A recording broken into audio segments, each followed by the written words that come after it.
Voilà, eh bien écoutez, on va commencer tout doucement cette réunion d'information de ce jour.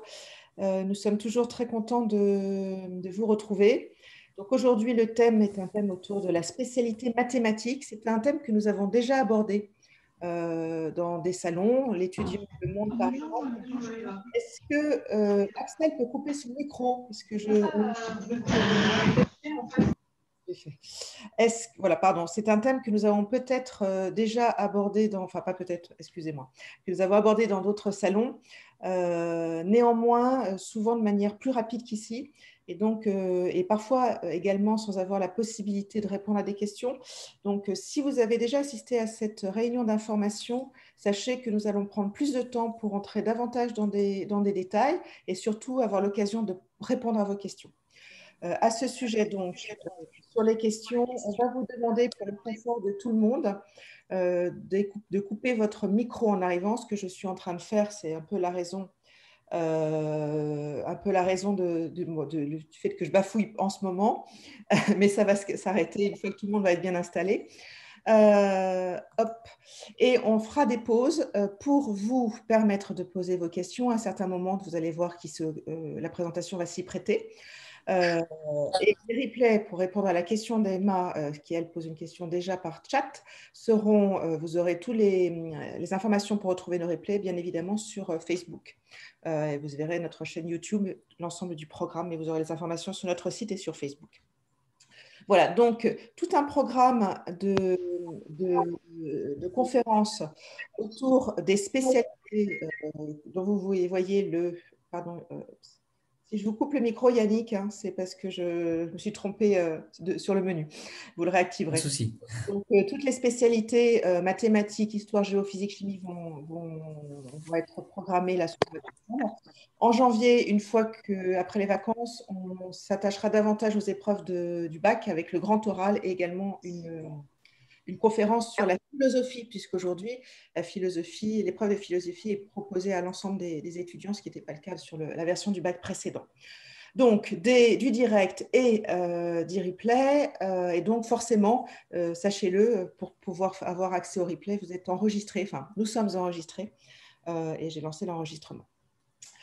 Alors, je suis aujourd'hui accompagnée, oui, vous avez un chat également, bien sûr, et nous répondrons aussi aux questions que vous pourrez poser au fur et à mesure par chat à l'écrit, et nous vous répondrons à l'oral, bien sûr. C'est les questions que vous pouvez poser par écrit. Donc, je suis accompagnée aujourd'hui de Yannick, professeur de mathématiques, et je lui passe la parole pour qu'il puisse en quelques mots se présenter, le temps que les derniers puissent nous rejoindre. Merci Christine. Alors bonjour à toutes, bonjour à tous. Je suis ravi de participer à cette conférence avec vous. Donc je m'appelle Yannick Bors, je suis professeur de mathématiques PGE-PGO et je suis également spécialiste des cours en petits groupes et cours particuliers depuis une douzaine d'années. Donc je suis là pour vous présenter la spécialité maths en détail, son fonctionnement, le contenu de l'épreuve et surtout vous donner un maximum d'outils et de techniques pour réviser au mieux votre épreuve qui aura lieu au mois de mars.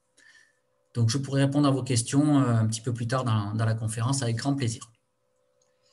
Alors, le programme de cette conférence, le voici. Je vais revenir sur le bac et en particulier les grands changements du bac.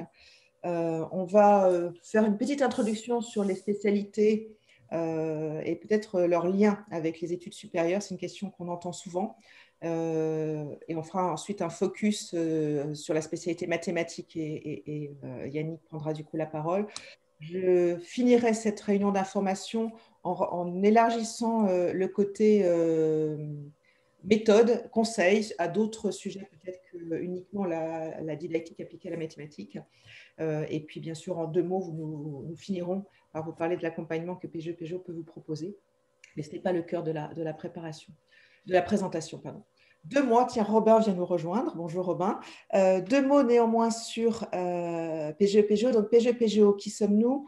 Un institut historiquement qui prépare à des concours, et beaucoup les concours post-école, post-terminale, donc les post-bac, école de commerce, école d'ingénieur et Sciences Po. Et de plus en plus, nous accompagnons les étudiants de lycée, seconde, première, terminale pendant ces 3 années, et en particulier la terminale, et en particulier toutes les épreuves finales du baccalauréat, ainsi que les spécialités, puisqu'on sait qu'aujourd'hui, ce sont des matières qui comptent énormément, et pour l'obtention du baccalauréat, mais également dans le dossier Parcoursup. Je vais y revenir dans un tout petit moment. Alors, on va commencer tout de suite par parler justement de ce baccalauréat. Le baccalauréat, le nouveau bac, cette année, on est pratiquement sûr qu'il aura lieu parce que c'est vraiment un maître mot du ministère de l'Éducation nationale, tout faire pour que ce bac ait lieu. Ce qu'il faut que vous reteniez de ce bac, c'est que la note va être la somme de, on va dire, 3 types de notes.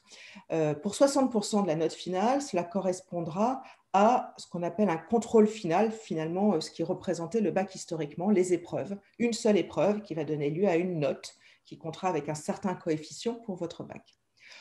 Vous avez le fameux contrôle continu dont on parle beaucoup, qui est l'ensemble des notes que vous allez obtenir grâce à tous vos devoirs sur table pendant votre année de première et de terminale. Ce contrôle continu, en revanche, attention, ne compte que pour 10% de votre note finale du bac.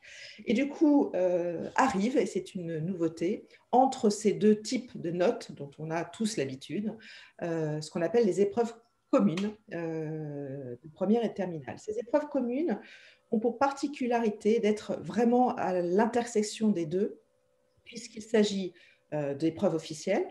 Ça veut dire quoi? Ça veut dire que les sujets seront issus d'une banque nationale d'épreuves, que les copies seront anonymisées et que les correcteurs ne sont pas les professeurs que vous aurez pendant votre terminale. Donc en ça s'apparente davantage effectivement à l'épreuve commune, à l'épreuve finale. Néanmoins, vous allez voir que ces épreuves seront multiples. Selon les matières, vous aurez en règle générale 3 épreuves pendant l'année de première et terminale, ou éventuellement une seule épreuve. Je pense là par exemple à éducation physique et sportive, ou à la 3e spécialité que vous allez abandonner à l'issue de votre première. Voilà, donc 3 types de notes: le contrôle final, les épreuves communes et le contrôle continu, 60, 30 et 20%, et 10%, pardon. Alors, si on rentre un tout petit peu plus dans le détail, l'objectif que j'ai eu en faisant ce graphique, qui n'est peut-être pas très esthétique, je vous l'accorde, mais qui a le mérite de rassembler, je trouve, les informations les plus importantes pour le baccalauréat et pour savoir comment s'organiser. Les coefficients, là vous les avez sur la colonne la plus à gauche, coefficient 5, coefficient 10, 16, 8, 10 par exemple. Le nombre de notes, hein, c'est la suite de ce que je vous disais précédemment sur les épreuves communes vont être évaluées 3 fois dans l'année. Et puis le moment où ces épreuves vont avoir lieu. Donc, si vous regardez la première ligne, donc, qui est l'histoire-géographie, pour décoder ce tableau, il dit quoi? Il dit que l'histoire-géographie a un coefficient 5 dans la note finale du baccalauréat. Mais pour obtenir cette note, vous allez avoir 3 épreuves. Une pendant le second trimestre de première, une pendant le 3e trimestre de première et une dernière note pendant le 3e trimestre de terminale. Et forcément, si on divise le coefficient final de 5, on obtient ce 1,7 qui signifie tout simplement que chaque évaluation va compter, entre guillemets, pour 1,7% de votre note finale du baccalauréat. Donc, ça donne l'importance de chacune des épreuves et ça donne aussi le moment où ces épreuves vont avoir lieu. Donc, vous avez les premières notes, ces fameuses épreuves communes, jusqu'à la dernière note de spécialité qui, elle, est aussi coefficient 5, mais qui n'aura qu'une seule évaluation à la fin de la première. C'est la spécialité que vous allez abandonner. Ce fameux contrôle continu dont je vous ai parlé. Et puis, pour finir, donc, ces fameuses épreuves finales, mais qui sont finales dans une certaine façon. Finale pour le français, en ce sens que c'est la fin de la première. Donc, français écrit, français oral, 2 notes qui comptent pour 5 chacune. Finale, philo et oral, puisqu'on est bien sur la fin d'année. Mais finale, mais un peu plus tôt dans l'année, et c'est toute la difficulté de la spécialité, puisque les 2 notes de spécialité comptent pour 16 chacune d'entre elles, mais sont évaluées mi-mars environ. Et donc, cette épreuve va se faire dès le second trimestre de terminale, excusez-moi. Voilà, donc ça dit quoi ça? Ça dit effectivement que le calendrier, c'est pas forcément facile de l'avoir en tête, donc c'est une façon de le visualiser qui peut vous aider. Je vais revenir à la question de Lydie, juste tout à l'heure, sur l'impact de cette année et du Covid. Et demander à Nathan, voilà, merci de fermer son micro. Et puis, les deux spécialités terminales et le grand oral comptent finalement encore pour 42% de la note finale.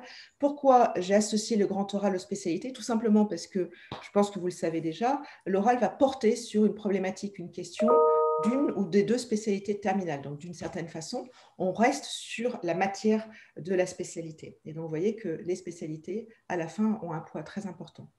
Autre donnée que je voudrais que vous gardiez en tête sur les spécialités, c'est que pourquoi cette évaluation des spécialités va se faire de manière très anticipée, on peut imaginer, c'est pour qu'elle puisse être dans Parcoursup. Donc effectivement, l'idée, c'est que les établissements du supérieur puissent aussi avoir un œil sur vos résultats dans ces spécialités. Pourquoi? Parce que ces spécialités, il y aura... Je vais y revenir parce que ça pose beaucoup de questions. Mais il y aura de la tolérance cette année, mais ces spécialités sont censées avoir été choisies de façon à ce qu'elles vous préparent au mieux à vos études supérieures. Donc, il est normal que les établissements du supérieur puissent avoir envie et intérêt à jeter un œil sur les notes que vous aurez eues sur l'évaluation de ces spécialités, d'où cette évaluation un peu tôt dans l'année. Alors oui, vous avez raison, ça c'était le panorama d'origine. Maintenant, il s'est passé pas mal de choses, des choses l'année dernière et des choses cette année. Donc, j'ai remplacé premier trimestre, deuxième trimestre et troisième trimestre, vous voyez en rouge, par épreuve commune 1, épreuve commune 2 et épreuve commune 3. Et je vous ai indiqué en rouge ce qu'on a pu trouver. Alors, je n'ai pas couvert, c'est vrai, l'oral, par exemple, en première année, comme le dit un des commentaires. Mais j'ai voulu m'attacher davantage à ce qui allait se passer cette année. Donc, cette année, on a eu deux nouvelles importantes. La première, c'est que ces fameuses épreuves communes n'auront pas lieu sous forme d'épreuves, compte tenu de la nécessité qu'ont eu les lycées de faire une partie de l'enseignement à distance. Les épreuves communes seront remplacées par du contrôle continu. Donc, en fait, la part contrôle continu, qui était de 10% dans ma présentation initiale, va cette année passer de l'ordre de 40% avec ce transfert en contrôle continu sur ce qui avait été à l'origine prévu comme des épreuves communes, 3 fois ou 2 fois dans l'année ou 1 fois dans l'année. Et le deuxième également modification par rapport à ça, c'est le fait que les spécialités qui arrivent très tôt, c'est le point d'arrêt que je faisais précédemment, matière par matière, on voit arriver des directives qui vont permettre aux étudiants, en règle générale, d'avoir le choix et de ne pas avoir uniquement un sujet unique, mais d'avoir 2 choix possibles. Et peut-être que je vais passer la parole à Yannick sur les directives toutes nouvelles qui viennent d'arriver concernant la spécialité mathématique, puisqu'on est aujourd'hui plus centré sur la spécialité mathématique. Oui, tout à fait. Il y a eu des aménagements qui ont été décidés pour l'épreuve finale de maths. Donc, elle portera donc sur 4 exercices comme prévu, mais seulement 3 exercices porteront sur ce qu'on appelle le cœur du programme. Donc, c'est-à-dire, ce sont les chapitres que tous les professeurs, normalement, auront traités avec les élèves. Et le 4e exercice, on aura le choix entre 2 sujets pour cet exercice-là.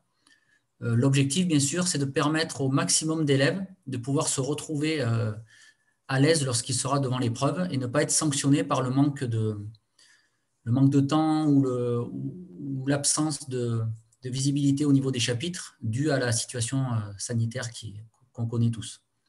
Voilà, donc l'élève, 3 exercices obligatoires et le 4e sera au choix entre 2 sujets. Je vois passer des questions qui sont pertinentes, bien sûr, mais mais sur lesquels, très clairement, on ne peut pas vous apporter de réponse. Et je pense qu'aujourd'hui, personne ne peut vous apporter de réponse. Ce qui est sûr, c'est qu'il y avait un principe à l'origine, que ce principe a été modifié, a été remis en question l'année dernière. On a dû l'adapter, que ce principe est encore une fois remis en question cette année. Il faut l'adapter. Et qu'effectivement, là où il y aurait dû avoir des oraux, là où il y aurait dû avoir aussi des brevets qui n'ont pas eu lieu l'année dernière.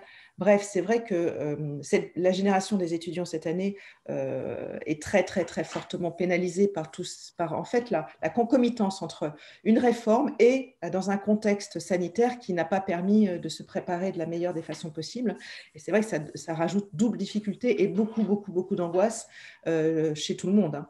La seule chose qu'on puisse vous dire vraiment, et bien sûr, comme le dit Emma, tout ça est à discuter avec chacun des établissements parce que chaque chef d'établissement va essayer, dans la mesure de ses moyens, de mettre en place des solutions, des aides pour permettre à tous les élèves de vivre le moins mal possible, on va dire, cette réforme.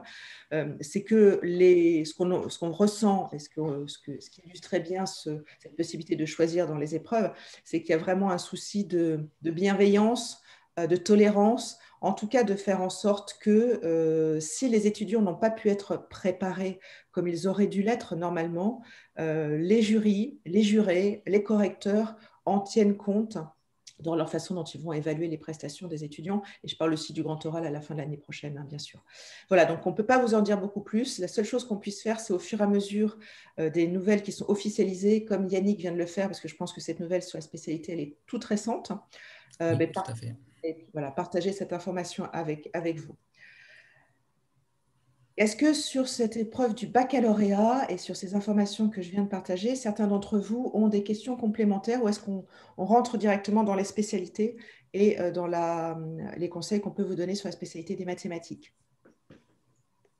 Je vais continuer. Alors, les spécialités,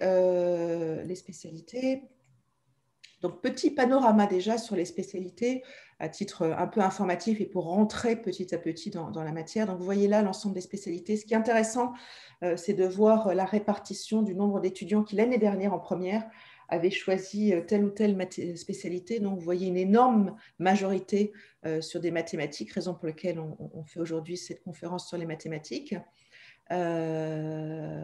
Physique-chimie arrive à 47. CSVT, économique et sciences économiques et sociales, histoire géo, etc., Vous voyez les chiffres devant moi. Yannick, vous avez peut-être une question sur les maths pour vous. Oui, pour les maths. Oui, j'ai lu une question sur le commentaire. Donc, je confirme bien, on a 3 exercices obligatoires qui porteront sur le cœur du programme. Et le 4e exercice sera un choix entre un sujet A et un sujet B. Enfin, un seul exercice, bien sûr, qui comptera pour le reste de la note sur 5 points. Merci Yannick. Alors, ce qui est intéressant aussi, c'est que, comme je vous le disais précédemment, ces spécialités, elles ont pour vocation de préparer mieux, et c'est d'ailleurs tout l'enjeu derrière ce nouveau bac, une meilleure préparation aux études supérieures. Et donc, c'est vrai que l'idée, c'est que les spécialités que vous avez choisies soient un vrai tremplin vers votre poursuite d'études. Apparaissent maintenant de plus en plus des recommandations des établissements du supérieur sur quelles sont les spécialités qui sont les plus pertinentes pour préparer et pour réussir ensuite dans ces études supérieures. Vous avez là les CPGE scientifiques qui mettent vraiment l'accent sur maths, physique, chimie et SVT un peu dans une moindre mesure néanmoins, mais vraiment maths, physique, chimie. Les classes prépa, je vais revenir sur le grand oral. Les classes prépa économiques, pour information, à partir de la rentrée prochaine, les filières historiques ECE et ECS vont disparaître au profit d'une filière CPG qui proposera des options qui correspondront aux spécialités. Donc, vous pourrez prendre des options en maths ou des options en l'équivalent de SES ou d'histoire géosciences politiques. CPGE littéraire, vous voyez également leurs recommandations, école d'ingénieurs, maths, physique, chimie, école de commerce, un choix beaucoup plus large, comme vous pouvez le constater. Voilà, vous pouvez lire la diapositive, bien sûr. Ce que je voulais rajouter, c'est que forcément, à l'époque, quand vous avez fait votre choix de spécialité, ces recommandations n'étaient pas encore partagées, formalisées, et vous n'allez pas les trouver comme aujourd'hui vous pouvez les trouver, en particulier dans Parcoursup. Parcoursup, vous pouvez déjà aller sur la plateforme et vous allez voir que ces informations, elles sont listées dans Parcoursup. Et donc, ce qu'il faut avoir en tête, parce qu'on a beaucoup de questions d'étudiants et de parents un peu angoissés à l'idée qu'il n'y a pas forcément une cohérence 100% sur ce choix des spécialités qui a été fait et la poursuite d'études qui n'avait peut-être pas été complètement anticipée, et c'est bien normal. Donc, dans la mesure où les consignes l'année dernière n'étaient pas d'une clarté totale, encore une fois, le maître mot et la règle est vraiment l'indulgence. Par exemple, pour vous donner juste un exemple, les écoles de commerce post-bac ont communiqué de manière officielle récemment sur le fait qu'en septembre, elles allaient proposer des mises à niveau aux étudiants, soit en mathématiques, soit en sciences économiques, soit même en anglais d'ailleurs, pour justement pallier à cette diversité de choix des spécialités qui n'avait peut-être pas été complètement accompagnée à l'époque. Donc, oui, il y a des cohérences, mais il y a aussi un souci de s'ouvrir un maximum d'étudiants, dans la mesure où ce sont des bons étudiants, et donc un effort qui sera fait pour accepter des profils qui seront peut-être plus diversifiés que cette image que je vous présente aujourd'hui. Pour le grand oral, alors, il y avait une question. Quelles sont les matières pour le grand oral, celles des spécialités? Oui, en fait, le grand oral, le principe est le suivant. On va, dans un premier temps, vous donner l'occasion de traiter d'une problématique que vous aurez proposée. Vous arriverez, vous aurez préparé, vous arriverez au grand oral avec 2 questions que vous aurez travaillées avec votre enseignant et qui seront des questions qui auront trait à votre spécialité. Soit une question de la spécialité 1, une question sur la spécialité 2, soit des questions qui vont travailler sur la transversalité entre, par exemple, maths et physique-chimie. Le jury va choisir une des problématiques et vous allez présenter cette problématique, et ensuite il va vous questionner sur cette fameuse problématique associée du coup à vos spécialités. Ouais, dans un deuxième temps, la toute dernière partie du grand oral, la question sera en quoi le sujet que vous avez choisi autour de vos spécialités vous a été utile pour mûrir, développer votre projet professionnel ou votre projet de poursuite d'études. Donc, on voit bien là l'objectif de lien entre ces spécialités et la poursuite d'études. Les 3 premiers exercices portent sur le cœur du programme. En quoi va porter la 4e en maths? Encore pour vous, Yannick? Oui. Alors là, il n'y a pas de directive précise, hein. La 4e question, le 4e exercice peut porter de nouveau sur le cœur du programme, mais pourra également toucher les 3 autres chapitres qui ont été considérés en dehors du programme, et je détaillerai un petit peu plus quand je vais parler de ma spécialité. On y va sur les mathématiques. Voilà. Très bien. Alors, donc justement, on va démarrer par un petit mot sur le programme de la spécialité en terminale générale. Donc, très proche de celui de l'ancienne terminale S. Il récupère également des chapitres que vous voyez, les terminales ES. Donc, c'est un programme qui va être très dense. Donc, quelques notions qui ont disparu, de nouveaux concepts sont arrivés. Mais en général, on peut dire que le programme, 60% du programme traite sur les fonctions. Alors, les fonctions, c'est vaste, hein. Ça peut être la fonction exponentielle vue en classe de première, ça peut être de nouveau la dérivation vue en classe de première, plus toutes les nouvelles notions que vous allez apprendre cette année de terminale. Donc, petite précision très importante, certaines notions ne feront pas l'objet de l'évaluation finale. Donc, vous ne pourrez pas être interrogé sur ces chapitres-là lors de votre examen du mois de mars. Donc, ce sont les fonctions trigonométriques, sinus, cosinus, le calcul intégral, ainsi que la loi des grands nombres. Alors, ça ne veut pas dire qu'il ne faut pas les travailler de manière sérieuse et poussée, parce que ce sont évidemment des notions qui vous seront indispensables pour votre poursuite d'études. Et elles pourraient également vous intéresser pour votre sujet, votre problématique de grand oral. Voilà. Mais en tout cas, elles ne feront pas l'objet de l'examen du mois de mars. Donc, concernant la nouveauté dont je vous ai parlé tout à l'heure, le cœur du programme a été établi avec une liste de chapitres. Et vous avez 3 chapitres, dont la fonction logarithme, les primitives des équations différentielles et la somme des variables aléatoires, qui fait partie donc de l'extérieur du cœur de programme. Voilà, donc là, ces 3 notions-là ne seront pas dans les 3 exercices obligatoires et peuvent tomber dans le sujet A et B que vous aurez à choisir. L'objectif, c'est que l'élève puisse s'y retrouver par rapport à ce qui a été vu durant son année. Voilà, ça c'était un petit mot pour présenter le programme et les quelques ajustements qui ont été faits. L'objectif de mon intervention aujourd'hui, c'est vraiment de vous apporter des conseils, des outils et des méthodes pour que vous puissiez préparer au mieux cette épreuve de mathématiques. Alors, le premier point sur lequel je voulais m'attarder, vous le connaissez sûrement, hein, ce sont les fiches de cours.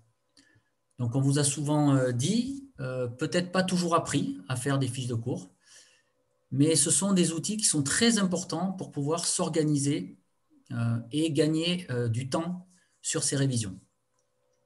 Alors, au niveau des mathématiques, moi, je vous recommande de les faire, bien sûr, chapitre par chapitre. Vous y notez les formules importantes du cours, les quelques démonstrations exigibles qui pourraient tomber sur une question type cours exercice lors de l'évaluation, et bien entendu, les méthodes importantes. Alors, je vais insister là-dessus, parce que du coup, ça pourra peut-être faire une fiche un peu personnalisée. Il faudra y retrouver sur votre fiche les méthodes que vous allez apprendre durant l'année. Et bien les noter de manière personnelle pour pouvoir vous entraîner sur les exercices avec votre fiche juste à côté de vous. Ça va vous permettre de gagner en efficacité et de mémoriser beaucoup plus rapidement la résolution de vos exercices. Alors, comment vous pourriez rédiger votre fiche de cours? Peut-être certains d'entre vous sont habitués à en faire, hein, on commence déjà dès le collège à en faire. D'autres ne savent pas trop quoi marquer sur leur fiche de cours. J'ai des élèves qui, par exemple, sont tentés de réécrire tout le cours qu'ils ont appris. Donc là, évidemment, la fiche, elle n'est pas du tout productive, pas du tout efficace. Donc moi, ce que je vous conseille de faire, c'est de démarrer par une fiche un peu personnelle, même si vous n'avez pas la notion théorique et les mots techniques que vous avez vus avec votre prof, vous allez préciser au fur et à mesure votre contenu. L'important, c'est que, on va dire, début d'année civile, hein, janvier, février, vos fiches soient prêtes à être utilisées pour réviser de manière optimale votre épreuve de mars. Voilà, donc vous pourriez revenir au fur et à mesure, et en tout cas, l'objectif est de vérifier que vous comprenez bien tout ce que vous aurez noté sur votre fiche. Mais cet outil est très très important, et surtout en maths. Voilà en ce qui concernait les fiches de cours. On va voir ensuite comment s'entraîner, comment s'organiser, comment choisir les exercices pour s'entraîner. J'ai beaucoup d'élèves qui me disent oui, je refais souvent les exercices vus avec mon prof, mais après, normalement, quand j'y arrive, je m'arrête là, je suis prêt à passer le contrôle. Alors, c'est déjà une bonne chose de retravailler les exercices vus en cours, bien sûr, mais ça ne veut pas dire que vous allez être prêt forcément à affronter un sujet d'examen, puisqu'il suffit de changer une ou deux consignes et de changer quelques valeurs, et ça peut perturber pas mal le jour de l'examen. Donc moi, ce que je vous recommande, c'est de démarrer par des petits exercices que vous pourriez retrouver dans des contrôles de connaissances pour voir si vous maîtrisez bien les différentes méthodes que vous avez listées sur vos fiches de cours et pouvoir bien vérifier vos connaissances. Et ensuite, on va travailler sur des sujets types, des sujets un peu plus développés, ce qui pourrait tomber lors de l'examen ou lors de bac blanc. Donc pour cela, on va parler d'une feuille de route dont je vais vous dire quelques mots juste maintenant. Alors, la feuille de route, alors je vois une petite question qui apparaît, je développerai après, mais c'est vrai que les annales sont également un outil très important et très utile pour préparer un examen. Donc ça, on le fait en général une fois qu'on a bien maîtrisé les méthodes et qu'on a réussi à faire les petits exercices de démarrage. Alors, la feuille de route, qu'est-ce que ça pourrait être? Ben, par exemple, ce que je vous conseille, c'est que dès que vous démarrez un nouveau chapitre de maths, je vous recommande déjà de reprendre ou rédiger votre fiche de cours si elle n'a pas été faite, et surtout celle de première. Parce que l'année dernière, comme vous l'avez vu, le programme a été perturbé par la crise sanitaire, par les cours à distance, et on a pas mal de chapitres qui n'ont pas été travaillés en classe ou de manière un petit peu superficielle. N'oubliez pas que le programme de première va être forcément redemandé dans vos épreuves de mars, puisqu'il y a énormément de bases de mathématiques qui ont été vues en première. Donc, je vous recommande déjà de reprendre votre cours de première, s'assurer que vous avez bien les connaissances requises et les méthodes vues en première.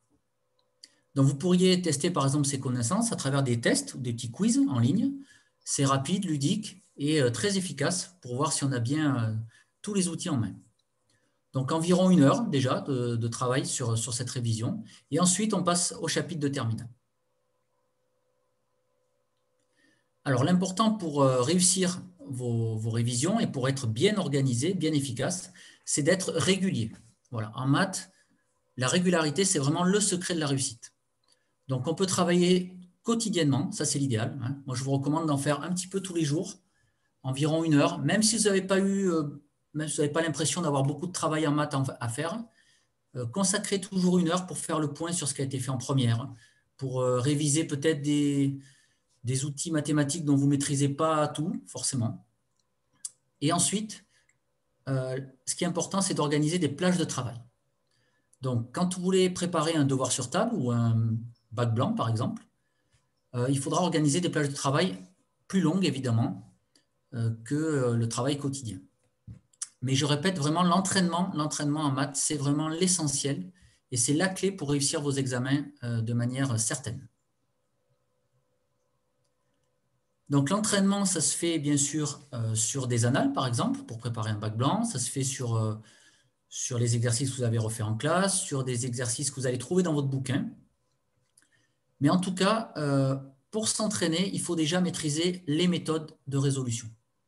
Alors, en maths, elles sont nombreuses. Vous allez les découvrir au fur et à mesure avec votre professeur. Chaque chapitre a des méthodes de résolution particulières. Et il faut vraiment, vraiment, vraiment les maîtriser, les travailler, les répéter pour les avoir ancrés dans votre mémoire. Donc, 2 petits exemples pour illustrer mon propos. Si on travaille sur les fonctions, il y a un nouveau chapitre qui arrive en classe de terminale générale qui s'appelle la convexité. Peut-être certains d'entre vous l'ont déjà travaillé, qui utilise beaucoup la notion de dérivée. Donc, la question pourrait être simple, étudier la convexité de telle ou telle fonction. Et là, comment est-ce qu'on fait? Ben justement, il faut avoir un plan d'attaque. Et pour cela, donc, on va utiliser les méthodes qu'on aura travaillées et mémorisées. Par exemple, calculer la dérivée, puis étudier le signe et enfin conclure. Donc ça, c'est vraiment un type de plan qui a été élaboré grâce à la connaissance des méthodes de résolution. Un autre exemple, la démonstration par récurrence, que beaucoup d'entre vous ont déjà démarré en début d'année, qui est un type de raisonnement particulier. Donc là aussi, un plan très précis, initialisation, hérédité, conclusion, qu'il faudra maîtriser. Après, chaque chapitre donc, a sa propre méthode. Et au fur et à mesure de l'année, en vous exerçant, vous allez mettre en place et noter toutes ces méthodes sur vos fiches de cours, bien sûr. Vous les retrouverez dans vos manuels scolaires. Elles sont toutes listées de manière très précise. Donc, connaître les méthodes de résolution de problèmes, très important. Et ensuite également, mettre l'accent sur la pratique et l'entraînement. Je reviens là-dessus encore une fois. C'est un petit peu comme un sportif de haut niveau, on va dire. Je prends l'exemple d'un sport que j'aime bien, le football. Les footballeurs professionnels, souvent à l'entraînement, répètent des gammes qu'ils ont appris quand ils étaient déjà tout jeunes. Donc, ils savent déjà le faire. Et pourtant, ils n'hésitent pas à s'entraîner, répéter, s'entraîner, répéter. Tout ça pour bien mémoriser la technique et la méthode. Ben, c'est un petit peu pareil en maths. Plus vous allez vous entraîner régulièrement, plus vous saurez réaliser vos exercices. Moi, j'ai beaucoup d'élèves qui restent bloqués lors de l'examen ou lors du contrôle, tout simplement parce qu'ils ne savent pas quoi faire avec telle question. Donc, par exemple, sur la démonstration par récurrence, j'ai beaucoup d'élèves de terminale là, qui m'ont dit « Oui, alors je connais le plan, les 3 étapes, mais je ne sais pas du tout comment réaliser mon hérédité. » Ben, en fait, pour pouvoir être à l'aise avec cette question, par exemple, il faut avoir fait différents types d'exercices. Et vous allez retrouver un petit peu un éventail de méthodes que vous pourrez réutiliser quotidiennement. Donc, tout vient de l'entraînement. La pratique, l'entraînement et la méthode. N'oubliez pas que votre objectif premier, c'est bien sûr de réussir votre épreuve et pour cela, vous allez également devoir faire un effort d'appropriation. Donc, qu'est-ce que ça veut dire? Ça veut dire qu'il ne faut pas vous cantonner à ce que vous avez fait avec votre professeur en classe et il faut absolument faire du travail personnel, faire d'autres exercices, de nouveaux énoncés pour s'habituer petit à petit aux questions que l'on peut vous poser. Donc, entraînez-vous à identifier les méthodes. Identifier les méthodes, ça veut dire quoi? ben, essayez d'associer à chaque type d'énoncé une méthode particulière. Et vous allez voir que vous allez gagner en rapidité lors de votre examen et lors de vos bacs blancs. Je le vois beaucoup avec mes élèves, ils progressent énormément grâce à ça. Telle question, telle méthode. Après, bien sûr, il faudra faire attention aux erreurs de calcul et d'inattention, mais tout ça, c'est l'entraînement vous permettra de régler ces petits détails, on va dire. Donc, les mots-clés dans l'énoncé, c'est très important. Vous allez associer un mot-clé avec une méthode de travail. La liste des exercices, je vois une question qui passe sur le chat. Vous pouvez avoir sur vos bouquins, en général, il y a déjà beaucoup d'exercices avec des corrections. Vous pourrez également en retrouver sur le web, bien entendu. Mais il faut vraiment varier le type d'exercice. Ça, c'est très important. Il ne faut pas rester focalisé sur un type de modèle qu'on aura vu en classe parce que, évidemment, votre professeur, étant donné que le programme est surchargé et que le temps passe très vite, il n'aura pas l'occasion de vous proposer beaucoup d'exercices. Ça, c'est à vous de travailler de votre côté. Voilà ce qui concernait l'organisation des révisions. Je demande, Yannick, un exemple de mots-clés. Oui, excusez-moi, je n'ai pas vu passer la question, ça défile pas mal. Un exemple de mots-clés, ben justement, dans l'exemple que j'ai donné, la convexité, par exemple, il faut que vous associez au mot convexité les liens du cours qui vont avec cette notion.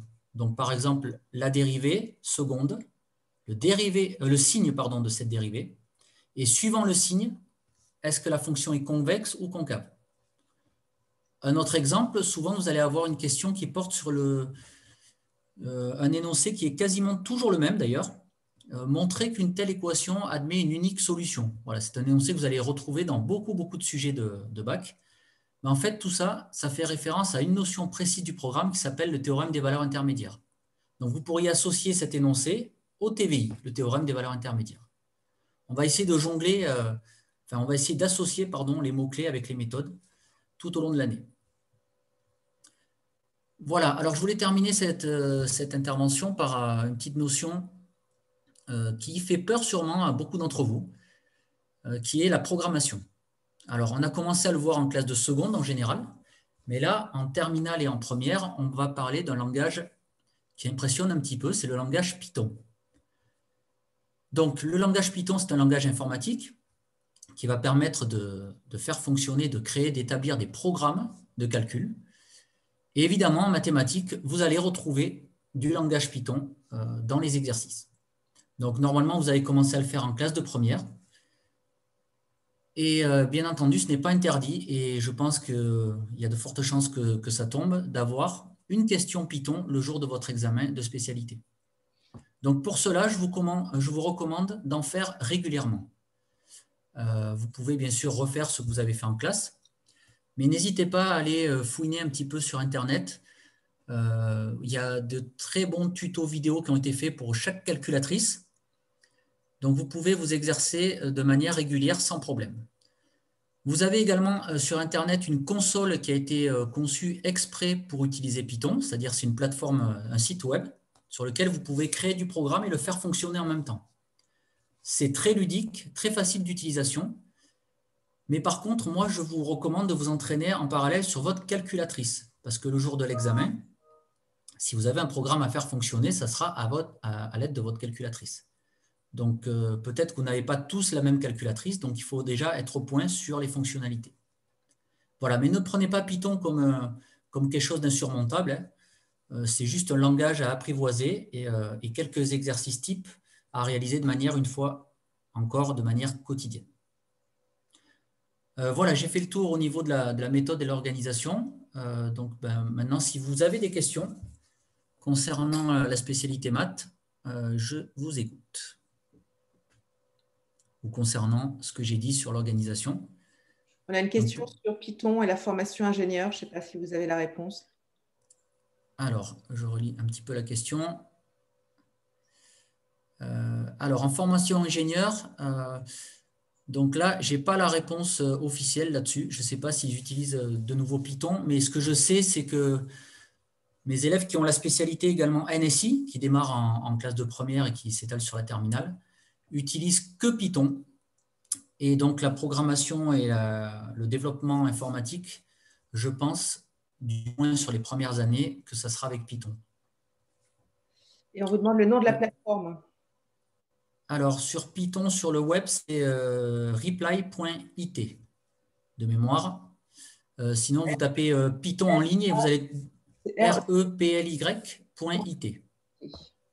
Ça Sans le A. Ah, pardon. Alors, il faudrait vérifier de suite si quelqu'un veut le faire, mais si je n'ai pas fait une faute de mémoire, parce que je l'utilise beaucoup j'utilise beaucoup Python avec la calculatrice aussi, mais je vais vous le retrouver sinon de suite.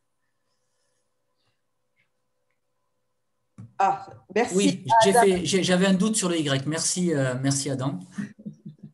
Merci Adam. Ok. Merci Yannick. De toute façon, vous restez avec nous et s'il y a d'autres questions un peu plus tard, on pourra les poser. Je vais enchaîner sur une partie qui reste toujours sur qui illustre toujours notre souci de vous accompagner avec des méthodes, voilà, et des conseils. Alors, parfois un peu conceptuels. Je vais commencer par les choses un peu conceptuelles, mais vous allez voir à la fin, toujours très pratique, parce que c'est quand même l'idée. La compréhension, c'est vraiment quelque chose qui peut poser des problèmes, enfin qui nous a tous posé des problèmes à un moment ou à un autre. Chacun d'entre nous, nous avons été parfois confrontés à des problèmes ou des sujets ou des énoncés ou n'importe quoi que nous avions du mal à comprendre.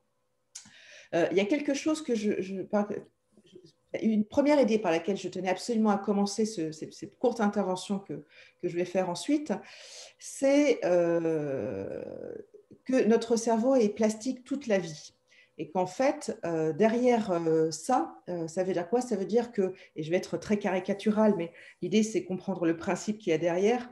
Dans notre tête, il y a des neurones, et entre les neurones, il y a des connexions qui se font. Et ces connexions, en fait, elles vont se construire et se déconstruire d'ailleurs tout au long de notre vie. Déconstruire dans la mesure où le cerveau va couper les branches qui ne lui servent pas, quand elles ne lui serviront plus, et à l'inverse, laisser du coup garder de la place pour construire de nouvelles branches. Pour moi, ces ramifications entre les neurones, c'est presque comme les branches des branches d'un arbre. Et du coup, il y a vraiment une capacité de progression que nous avons tous. En revanche, on répondra peut-être aux questions, Yannick, complémentaires. Oui, avec plaisir. En revanche, il est normal que ça prenne du temps, puisque du coup, on comprend très bien que physiquement, il y a quelque chose qui doit se passer. Et donc, ce quelque chose ne peut pas se passer en claquant des doigts comme ça. Il faut laisser le temps à notre organisme et à notre cerveau de développer ces fameuses connexions qui va relier certaines parties, qui va relier des connaissances aussi, et qui va nous permettre petit à petit de progresser. Donc, le fait que ça paraisse difficile au début, c'est normal.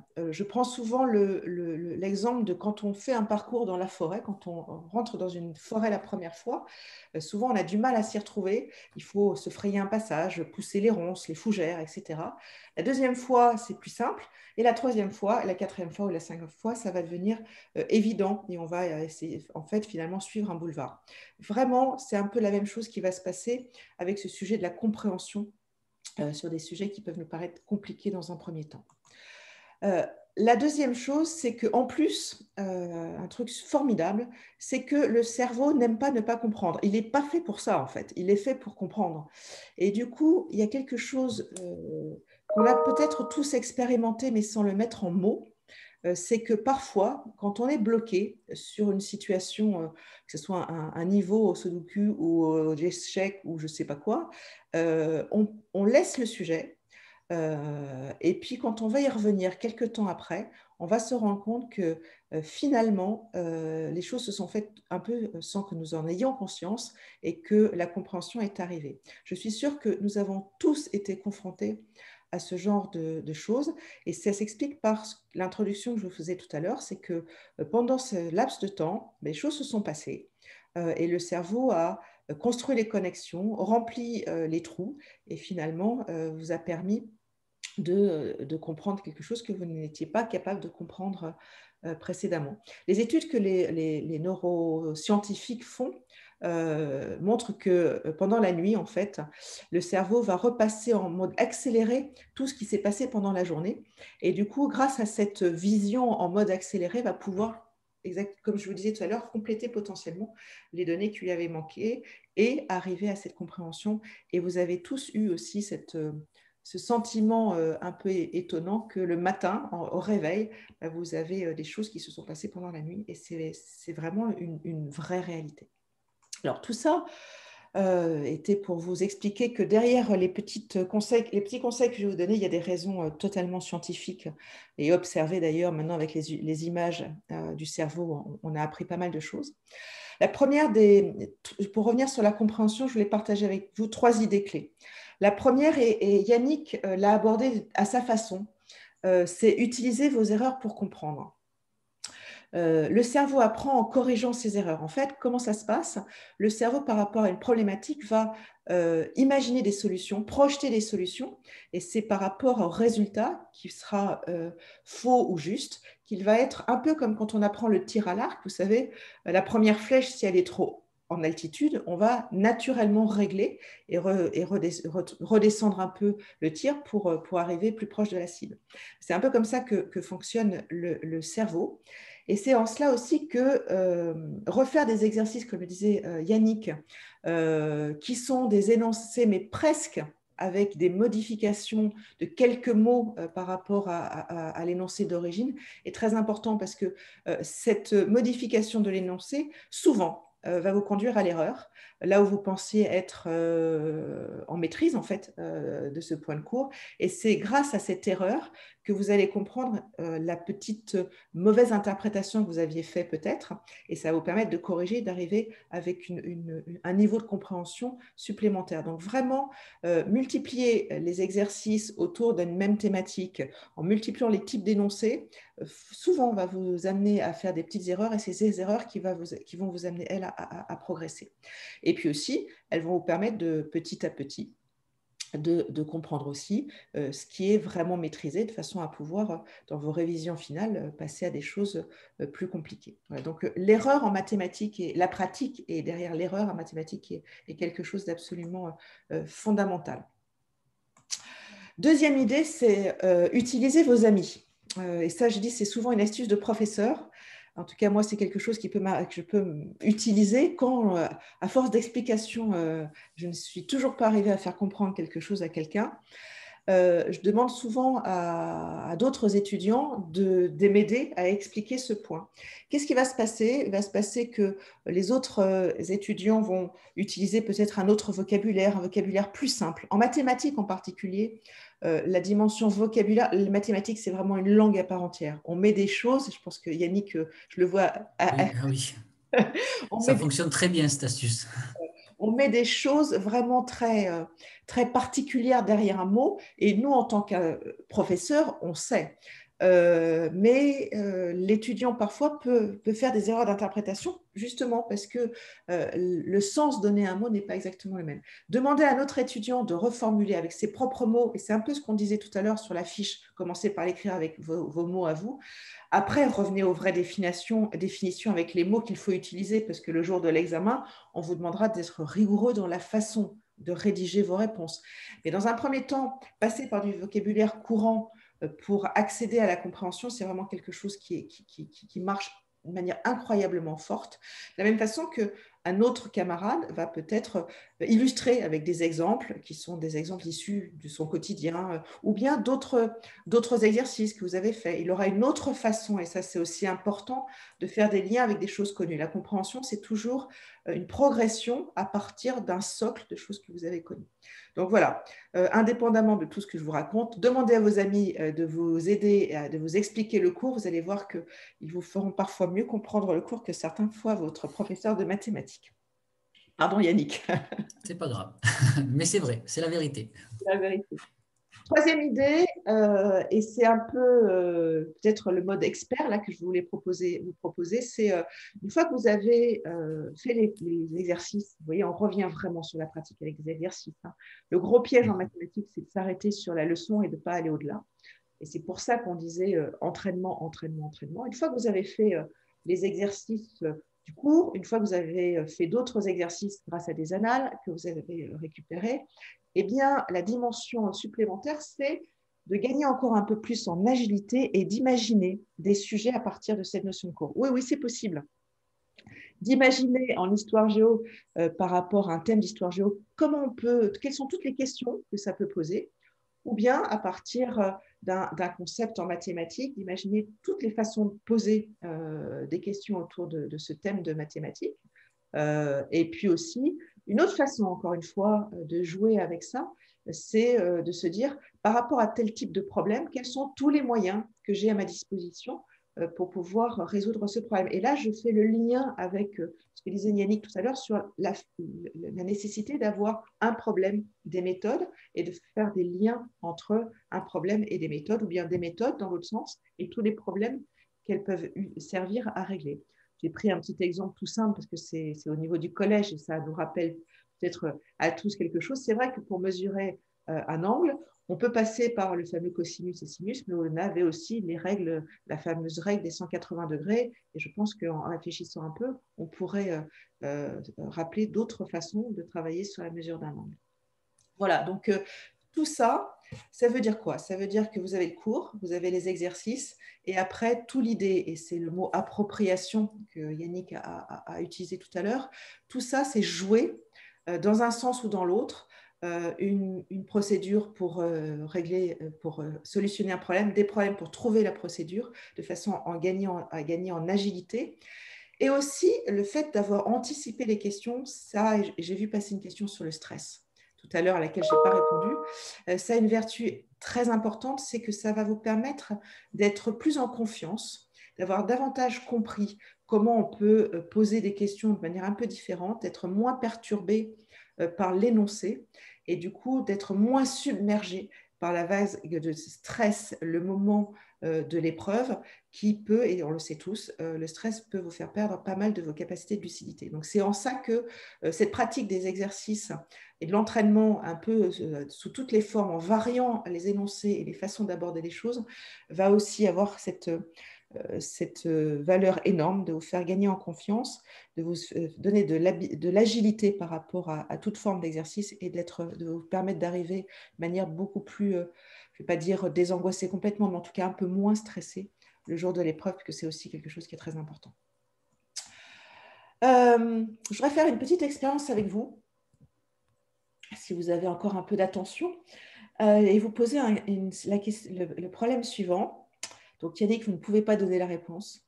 Dominique et Barbara se partagent une cagnotte de 110 euros. Dominique prend 10 euros de plus que Barbara. Combien récupère Barbara? Est-ce que je peux vous demander de nous chatter, de nous écrire la réponse? Personne ne sait? Bon, écoutez. Tout le monde réfléchit, ils ont Ah, raison. 10. Ouais. 10 pour Adrien. Ouais. Bon, eh bien, nous 5, avons des 10. exemples et des contre-exemples. Vous êtes plutôt attentifs. Alors, en fait, effectivement, mon propos était le suivant. Souvent, la réponse, quand elle est spontanée, pardon, la réponse qui fuse souvent, c'est 10 euros. On lit 110, tant, paf, la différence est 10, et donc on va donner comme réponse 10 euros. Et ça arrive très, très souvent dans les exercices de mathématiques. Alors que, et beaucoup d'entre vous ont fait cet effort de réfléchir et de prendre du temps surtout, et de ne pas se laisser entraîner à une réponse rapide. La vraie réponse, c'est bien sûr 5 euros, puisque dans ce cas-là, Dominique prend 105 euros, et Barbara 5, et donc Dominique a bien 100 euros de plus que Barbara, qui en a que 5. Mais vous l'avez ressenti, je pense. La deuxième réponse demande de faire un arrêt un peu sur image. C'est pour ça que vous avez mis du temps d'ailleurs à répondre. Et un des pièges, c'est vrai, dans les énoncés de mathématiques, enfin dans les devoirs de mathématiques, c'est les réponses parfois un peu réflexes. lié à une lecture trop rapide d'un énoncé qui va sembler évident, alors que la plupart du temps, il n'est plus complexe peut-être que ce qu'on pense à première vue. Donc ça, c'est un autre conseil qu'on donne régulièrement, c'est faites attention et prenez le temps vraiment de lire les énoncés. Une deuxième expérience, là on ne va pas faire le test avec vous, mais c'est la notion de familiarité qui n'est pas connaissance. Et c'est vrai également, c'est vrai dans toutes les matières, c'est vrai que ça se prête peut-être davantage sur la chimie ou la physique, ce genre d'exemple, mais ça se prête également en mathématiques. Si on vous demande de me dire, est-ce que vous savez comment une fermeture d'éclair ou une chasse d'eau marche, ou un piano, je pense qu'on va tous penser qu'on sait effectivement comment ça marche. Si je vous demandais de m'écrire étape par étape comment cette fameuse fermeture éclair va faire en sorte qu'elle se ferme et puis d'un coup, elle va s'ouvrir, vite, vous allez vous rendre compte que ce n'est pas si évident que ça et qu'on a tous eu cette fâcheuse tendance de confondre deux mots, mais qui sont très différents. L'un s'appelle la familiarité, ça nous est familier, on a l'impression de connaître, mais ce n'est pas pour autant qu'on connaît dans les détails. Et c'est en fait un peu la même chose sur une leçon.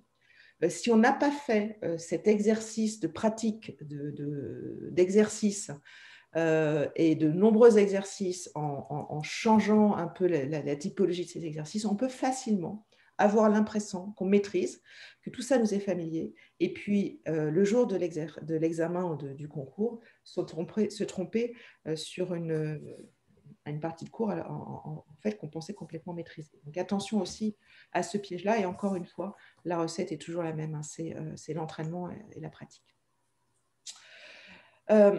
Derrière les réponses qui fusent un peu rapidement, il y a aussi quelque chose que je voulais partager avec vous. C'est la notion de il faut vraiment se concentrer sur les énoncés. D'une part, il peut y avoir des pièges dans les énoncés. Parfois, tout est fait pour détourner votre attention du point central. Voire même rajouter, et pour ça, pardon, rajouter des données superflues, erronées, parfois même, en tout cas superflues souvent.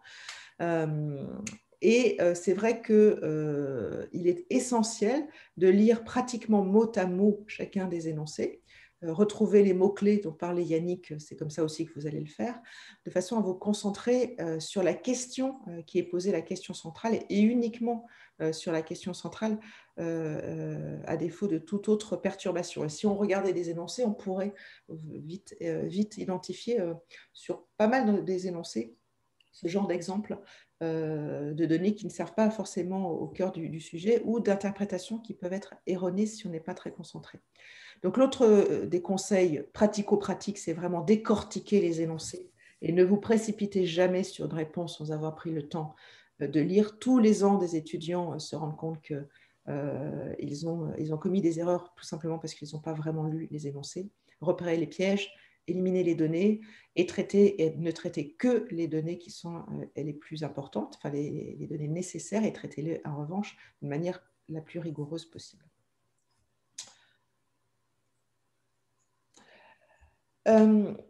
Derrière la compréhension, et c'est, je pense, le dernier sujet autour de la compréhension que je voulais aborder, c'est la notion de fatigue. On a tous eu parfois, que ce soit quand on mémorise des choses ou quand on est en train de travailler sur des exercices de compréhension, le sentiment à un moment qu'on avait la tête farcie comme une pastèque, ou je sais pas, il y a plein de façons de le dire dans le vocabulaire de tous les jours, donc signe que c'est quelque chose que nous partageons tous. Et effectivement, le cerveau se fatigue à un moment ou à un autre. Je ne vais pas rentrer dans les dimensions les concepts de mémoire à court terme et de mémoire à long terme, mais c'est ça l'explication. Encore une fois, il y a des explications physiques derrière tout ça. Yannick parlait de planning de séance de travail. Et je pense effectivement que cette dimension de séance de travail, je crois que c'est, Yannick, les séances de 2 heures, c'est quelque chose que vous conseillez également. Oui, oui. 2 heures, surtout pour pouvoir travailler de manière efficace, mais comme vous allez l'expliquer, avec des pauses. Voilà, exactement. Et c'est Avec très des pauses. important pour que cette fameuse mémoire à court terme, la mémoire vive, en fait, le cerveau puisse se vider, en fait, et retrouver une capacité fraîche. Il est important d'avoir des moments d'aération des neurones. Et donc, c'est quelque chose qu'on va retrouver assez souvent, cette organisation en plage de 2 heures, elle-même fractionnée en mini-séances de 20 minutes, avec des respirations courtes entre chaque plage de 20 minutes et des respirations plus longues. entre chacune des plages de 2 heures, de façon à vraiment utiliser de manière optimale les capacités qui sont quand même très importantes du cerveau que nous avons tous. Ça peut être aussi utile pendant un examen, hein, je pensais, Christine. Oui, c'est vrai. C'est vrai que c'est aussi une épreuve un peu longue. Ouais, ne pas hésiter à manger un peu de sucre et à respirer pendant quelques secondes, ça fait du bien et on va repartir avec beaucoup plus de puissance en fait et d'énergie et de lucidité surtout que si on est le nez collé sur cette copie pendant toute l'épreuve. Je vais finir rapidement par un sujet qui m'est cher et généralement rarement partagé avec les étudiants que je fréquente et que nous fréquentons tous. Et je vais vous proposer encore une fois, et ce sera la dernière fois, un rapide exercice. Vous avez 3 lignes de Sigmund Freud qui sont écrites et je vais vous demander de compter le nombre de fois où la lettre S apparaît. Je vais vous demander de le faire maintenant de manière assez rapide. Voilà, merci, les réponses apparaissent. Elles sont plusieurs réponses. Allez, on avance. Alors, la réponse était 15. Bon. Je pense que c'est lié à des apostrophes. Mais surtout, en fait, c'était ma vraie question, elle est là maintenant. C'est maintenant, pouvez-vous me réciter cette citation ou juste m'en restituer le sens? Voilà. Non. Eh bien, c'est ça exactement ce que je voulais vous dire. C'est que, en fait, notre cerveau n'est pas toujours autant qu'on le pense capable de faire 2 choses en même temps. En particulier, si ces 2 choses requièrent l'utilisation des mêmes zones du cerveau. Il est clair que on peut tous faire du vélo et chanter une chanson et parler avec son voisin qui fait aussi du vélo à côté de soi, mais c'est parce que ça ne nécessite pas l'activation d'une même zone du cerveau. Alors que l'exercice que je vous ai donné nécessite, lui, d'utiliser les mêmes zones du cerveau. Et dans ce contexte-là, c'est juste impossible. Vous avez tout plein, si vous n'êtes pas encore complètement convaincu, tout plein d'exercices qui permettent de le réaliser. Un exercice simple, c'est est-ce que vous pouvez retenir cette série de chiffres tout en disant dans votre tête, vous savez, comme on dit ça quand on est enfant, je me suis dit dans ma tête, bla bla bla bla bla bla bla bla bla bla bla, et essayez en même temps de mémoriser. On ne va pas faire l'exercice là, mais vous le ferez plus tard et vous allez voir que c'est absolument impossible. Et il y a une vidéo qui est très pertinente là-dessus aussi, que je vous engage à aller voir sur le compte sur YouTube. Donc, vous avez là le lien qui vous verrez sur le diaporama, vous pourrez le retrouver. Au début de la vidéo, faites avancer rapidement jusqu'à la 3e minute et vous allez voir une vidéo qui est absolument scotchante sur le fait qu'on ne peut pas faire 2 choses en même temps. Et grosso modo, attention, effectivement, ce que je veux dire, c'est que ce que l'on voit, on le sait, mais ce qu'on ne voit pas, on ne le sait pas. Et on peut très bien rater des choses parce qu'on a fait autre chose en même temps, ou parce qu'on sait aussi, c'est pas forcément complètement conscient, ça peut être un bruit de pas dans le couloir, ça peut être des voisins qui parlent, ça peut être pas mal de choses. Hein. Mais malheureusement, on peut très bien être passé à côté de choses pendant le cours sans en avoir du tout conscience. Alors que cet effort d'attention, vraiment, il peut faire gagner énormément de temps sur le travail de révision. Voilà ce que je voulais vous dire sur l'attention. Et est-ce que je vous avais... Merci Emma. Est-ce que, avant de dire 2 mots sur l'accompagnement PGE-PGO, vous avez d'autres questions que vous voulez partager avec Yannick ou avec moi?